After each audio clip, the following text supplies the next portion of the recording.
I have to say, instead of making this vlog as the first of my Celebrity Cruise series, it had become my last episode because I really don't know what to say about this hotel. While I wouldn't have mistaken the Marriott brand to be its upscale and more sophisticated sister brand JW Marriott, this is not just a mediocre staying experience, it's beyond pathetic. The nightmare started from the airport.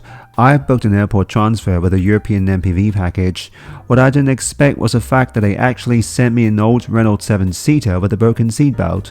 And not just that, the chauffeur probably waited too long at the airport due to my flight delay, and by the time I arrived at the pickup point, I couldn't find her. And after almost half an hour, the chauffeur company finally managed to locate her. I haven't experienced such lapse of service for quite some time. Once you've checked in the room, you wouldn't expect that a property built in 2006 would be this old.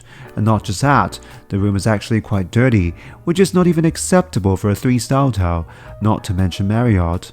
The most horrible thing is its hair dryer, which is really gross as it was really sticky.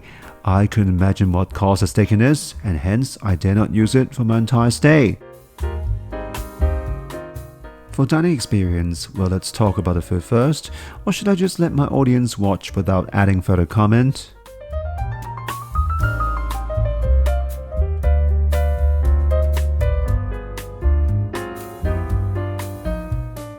Well, how about this fish, which I'm quite speechless. Equally speechless is its service. First, I thought I need to wait for the reception to escort me to a table, only to be responded with a head nod and a wink at the table, indicating whichever I want to sit. I almost thought that I was in a Hong Kong-style cha-chanting. Equally rude is its waiters. While I was sipping my porridge-style soup, I heard some gossip and laughing in Italian in my back. While I don't speak Italian, I can sense that they were waiting for me impatiently as they need to debone the fish that I ordered. Coupled with the fact that the room service guy just showed me a bottle of water when I asked for it, and a non-responsive custom officer at the airport, which of course has nothing to do with this hotel, this has unfairly formed my first impression of Italy, which turned out to be a false one when I traveled to the rest of the country in the following 2 weeks. The only cuisine that slightly redeemed itself is, what else? Pasta, but only marginally, as I think this is just no better than Spaghetti House restaurant chain in the taste department, and this pork and chicken, well, just forget it.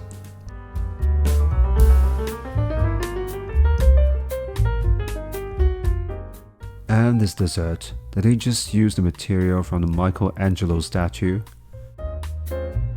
And that's not it. For breakfast, how about this coffee with only milk? Or these so-called eggs?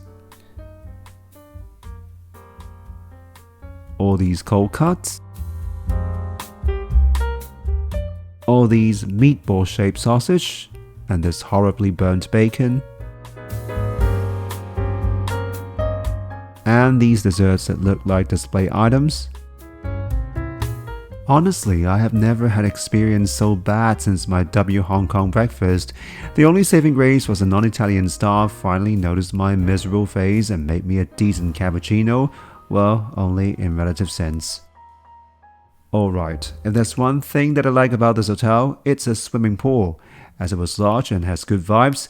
However, staff attitude was pretty consistent, which I mean consistently rude. And after a sip of soft drinks, I have decided to swim, only to see some kind of brown stream flowing from the weir of the pool. So, for prudence sake, I quit. Last but not least, the gym seemed to be the only normal part of this hotel. It's old, but it's well equipped. Overall, I have to say its relatively cheap price had somehow diffused all my rage, but still, this stay experience is an eye-opening one, and after staying in St Regis Venice, which is equally eye-opening experience but in a good way, perhaps I can finally understand why the Italians can make both the Ferrari and Fiat.